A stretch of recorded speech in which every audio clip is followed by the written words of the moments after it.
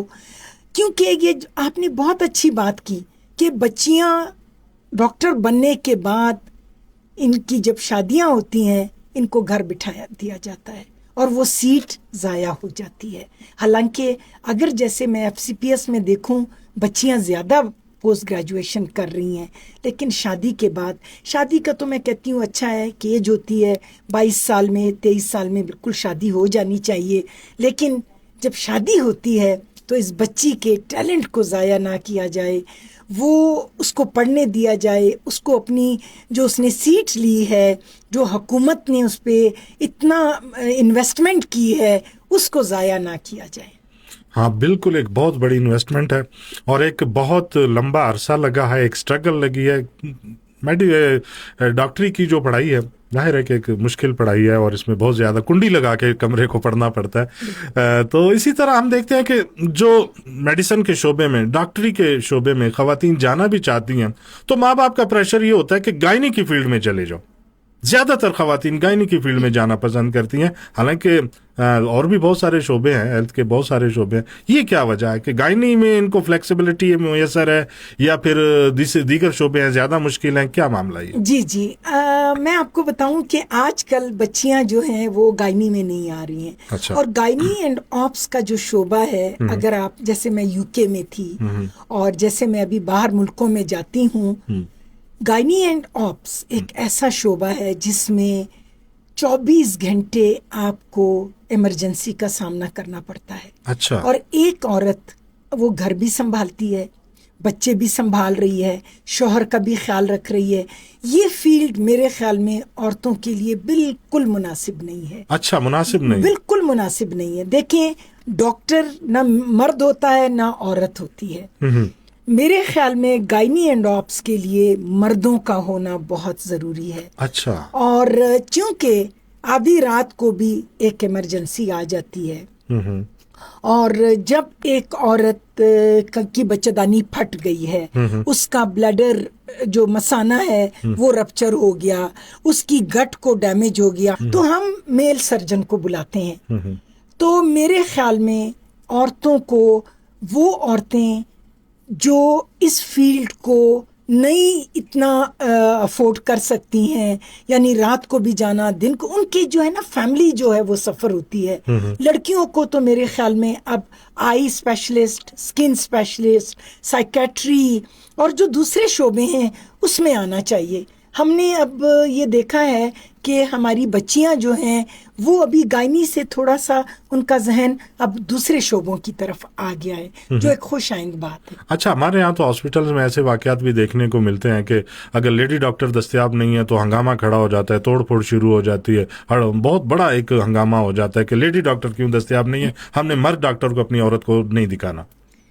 دیکھیں، یہ میں پھر آپ سے کہوں گی کہ جب معاشرے میں ڈاکٹر پہ اعتماد ہوگا، جب ڈاکٹر کی جو اس کا جو اخلاق ہے، جو اس کا کردار ہے، اگر وہ ایسا ہے. اب دیکھیں، راشد لطیف صاحب ہیں اور پشاور میں پروفیسر شفیق صاحب. اب پشاور جیسا علاقہ جہاں پر بہت زیادہ لوگ جو ہیں وہ اس چیز کو مائنڈ کرتے ہیں کہ میل ڈاکٹر نہ ہو، تو میرے خیال میں اگر ہمارے لوگوں کو بھی یہ ایک سمجھ آ جائے کہ مرد ڈاکٹر، دیکھیں اللہ تعالیٰ نے مرد کو مضبوط اعصاب دیے ہیں، عورتیں بھی ہماری مضبوط اعصاب کی ہیں، طاقتور ہیں. میں یہ نہیں کہتی ہوں، ایسی عورتیں ہیں جو مردوں سے بہت آگے نکلی ہیں. لیکن دیکھیں، ایک ہیلتھ کا، صحت کا شعبہ ایک ایسا شعبہ ہے، ایون سعودی عرب میں بھی آپ دیکھیں کہ میل گائنوکالوجسٹ ہیں.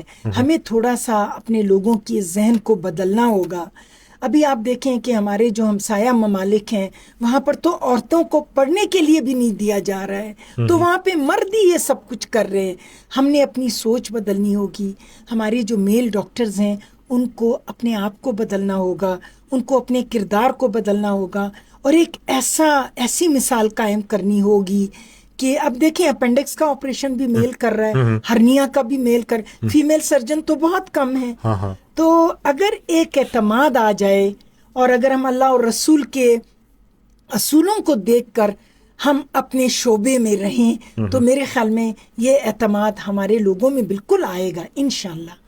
جی بالکل آئے گا۔ ہمارے ساتھ ڈاکٹر پروفیسر عائشہ صدیقہ صاحبہ موجود ہیں اور عالمی سطح پہ پاکستان کا نام روشن کرنے والی خواتین میں ان کا شمار ہوتا ہے۔ ہیلتھ کے شعبے سے ان کا تعلق ہے اور ہیلتھ سے ریلیٹڈ کچھ نئی چیزیں، کچھ نئی باتیں ہم یہاں پہ دریافت کرنے کی کوشش کر رہے ہیں۔ ان کی ایک اپنی ذات ہے جو بہت سی لڑکیوں کے لیے کامیابی کا ایک ستارہ ہے، اور ان کی جو ایک ہسٹری ہوتی ہے، کامیاب انسان کے پیچھے بہت بڑی ہسٹری ہوتی ہے، بہت ساری مشکلات ہوتی ہیں معاشرے کے حوالے سے، خاندان کے حوالے سے، اور جس مقام پہ بھی ایک کامیاب انسان کو آج ہم دیکھتے ہیں، اس کی موجودہ کامیابی کے پس منظر میں جب جائیں تو ہمیں بہت رنجیدگی بھی ہوتی ہے، دل اداس بھی ہوتا ہے، اور کچھ ایسی کہانیاں بھی ہمارے سامنے آتی ہیں کہ جن کہانیوں کو سن کے ہماری آنکھوں میں آنسو بھی آ جاتے ہیں۔ تو کامیاب انسان کی موجودہ ایک روشن زندگی ہمارے سامنے موجود ہوتی ہے۔ کچھ اس سلسلے کو لے کے آگے بڑھ رہے ہیں، کچھ ان کے پروفیشن کے حوالے سے ہم بات کر رہے ہیں، اور کچھ پاکستان میں مسائل کے حوالے سے آج کی ہماری گفتگو جاری ہے۔ آپ لوگ بھی ہمارے ساتھ اپنی فون کال کے ذریعے ہمارے پروگرام میں شامل ہو سکتے ہیں، ڈاکٹر عائشہ صدیقہ صاحبہ سے کوئی سوال کر سکتے ہیں، اور آج کے پروگرام سے متعلق اب تک کی جو بھی ہماری گفتگو ہوئی ہے، اس گفتگو سے ریلیٹڈ کوئی سوال آپ کے ذہن میں آ رہا ہو تو ہمارے ساتھ ضرور ڈسکس کیجیے گا اور اپنی رائے کا اظہار ضرور کیجیے گا، کیونکہ آپ کی رائے اہمیت رکھتی ہے۔ ڈاکٹر صاحبہ، عورتوں اور بچوں کی صحت سے متعلق بھی آپ کام کر رہی ہیں، بچوں کے جو صحت سے جڑے ہوئے جو بہت سارے معاملات ہیں آج کل، ایک ڈاکٹر صاحبہ بہت بڑا معاملہ میں جو دیکھ رہا ہوں معاشرے میں کہ آج کل بچوں جب بھی ایک زچگی کا وقت آتا ہے تو فوراً آپریشن، یہ کیا سلسلہ ہے؟ اس سے پہلے تو ایسا نہیں ہو رہا تھا۔ جی جی بالکل، آپ بالکل صحیح کہہ رہے ہیں۔ بڑا آپریشن، فوراً آپریشن، بس میڈیسن، اور اس کے بعد باغ دوڑ خاندان کی، وہ لے آؤ، وہ لے آؤ، وہ لے آؤ۔ تو یہ ایسا کیوں یہ سلسلہ چل پڑا ہے، فوراً آپریشن بس؟ جی جی آپ بالکل صحیح کہہ رہے ہیں۔ سیزیرین سیکشن جسے ہم کہتے ہیں، آپریشن کے ذریعے ڈیلیوری، اس کا ریٹ بہت زیادہ ہو گیا ہے۔ میں آپ کی بات سے بالکل اتفاق کرتی ہوں۔ اس کی کئی وجوہات ہیں۔ ایک تو انستھیزیا یعنی بے ہوشی کا جو عمل ہے، آپریشن کا جو ہے، یہ بہت آسان ہو گیا ہے۔ ایک جو اب یہ ہے کہ جب ڈاکٹر بھی اب احتیاط کرنے لگے ہیں، میں I am very sorry to سے، جو ہمارا سوشل میڈیا ہے اس میں ہوتا کیا ہے کہ جو زچگی کا جو نارمل پروسیس ہے، اس میں رسک لینا، نہ پیشنٹ رسک لینے کو تیار ہوتا ہے، نہ اس کے خاندان والے رسک لینا کو تیار ہوتے ہیں، نہ ہماری ڈاکٹر رسک لینے کو تیار ہوتی ہے، کیونکہ آج کل سوشل میڈیا اتنا زیادہ اس بات کو اجاگر کر رہا ہے اور ڈاکٹر اس بات پہ ڈرتی ہے۔ فار ایگزامپل میں آپ کو بتاتی ہوں کہ اگر ایک عورت کا بلڈ پریشر بہت زیادہ ہے، اس کو دورے پڑ رہے ہیں، پہلے کیا ہوتا تھا، یہی عورت گھر میں ڈیلیور ہوتی تھی، دائی اس کو ڈیلیور کرواتی تھی، اور اس میں عورت کی جان بھی چلی جاتی تھی، خون کا بہاؤ بہت زیادہ ہوتا تھا، اور کہتے تھے کہ یہ اللہ کی مرضی تھی اور عورت کی ڈیتھ ہو گئی۔ سیزیرین سیکشن کیا ہے؟ ایک سیف میتھڈ ہے، اس سے ایک سیف طریقے سے بچے کو اور ماں کو آپ بچا سکتے ہیں۔ ایک تو یہ فیسلٹی اویلیبل ہو گئی ہے۔ دوسرا، اگر میں اپنے پیشنٹ اور اس کے خاندان والوں کو کونسل کر کے یہ بتاتی ہوں کہ میں اس بات کی ذمہ داری نہیں لے سکتی ہوں کہ خدا نہ خواستہ بچے کو نقصان ہوگا یا ماں کو کوئی نقصان ہوگا، جیسے ہڈی چھوٹی ہے، اس میں ہم ٹرائل آف لیبر دیتے ہیں، یعنی ہم دیکھتے ہیں کہ کیا بچہ ہڈی سے گزر سکتا ہے یا نہیں۔ اس دوران کبھی کبھی 20 گھنٹے لگ جاتے ہیں، 25 گھنٹے لگ جاتے ہیں، ہم ٹرائل دیتے ہیں، لیکن چونکہ اس میں ہم رسپانسبلٹی نہیں لے سکتے، یہ قدرت کا ایک نظام ہے، اور اگر اس ٹرائل کے دوران ماں کے مثانہ پھٹ گیا، بچے کی اگر موت ہو جائے، تو اس کی ذمہ داری ڈاکٹر نہیں لے سکتی ہے۔ ڈاکٹر اس بات سے بھی ڈرتی ہے کہ اگر ماں کو کچھ ہو گیا، خون کا بہاؤ زیادہ ہو گیا، تو یہ میرے ہاسپٹل کے شیشے ٹوٹیں گے، دروازے ٹوٹیں گے، میرا نام باہر جائے گا اور میرا نام خراب ہوگا۔ ایک تو یہ فیکٹر ہے۔ دوسرا، بہت ساری مائیں خود آ کے یہ کہتی ہیں کہ میں